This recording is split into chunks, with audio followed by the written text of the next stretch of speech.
రోజు ఉడకబెట్టుకున్నాం. కొంచెం ఆయిల్ పోద్దాం, కొద్దిగా పసుపు వేద్దాం. ఇప్పుడు ఉడకబెట్టుకున్నాము. ఉడకబెట్టేసి సాంబార్లోకి చింతపండు నానబెట్టుకోవాలి. ముందే ఒక గంట ముందు నేను నానబెట్టుకున్నా చింతపండు. ఎల్లిపాయలు కొంచెం వేసుకోవాలి. వెల్లుల్లి ఇప్పుడు బాగుంటుంది సాంబార్. పోసుకేసుకున్నాం. జీలకర్ర ఆవాలు, వెల్లుల్లి, పచ్చిమిరపకాయలు, ఉల్లిగడ్డ, క్యారెట్, ఆలుగడ్డ, బెండకాయ, టమాటా, మునక్కాయ, రెండు పచ్చిమిరపకాయలు.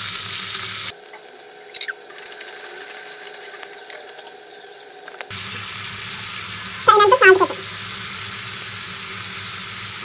కలమాకు,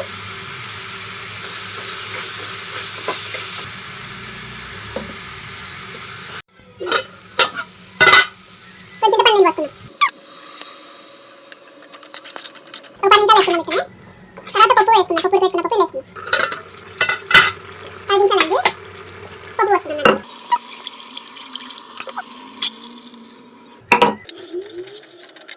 కొత్తిమీర వేసుకున్నాం. మళ్ళీ ఒక 10 నిమిషాలు ఉడకబెట్టుకున్నాము. సాంబార్ బాగా మగ్గితే మంచిగా ఉంటుంది. కొంచెం సాంబార్ మసాలా వేసుకున్నాం, బాగుంటుంది. ఈ సాంబార్ బాగా ఉడికిపోయింది.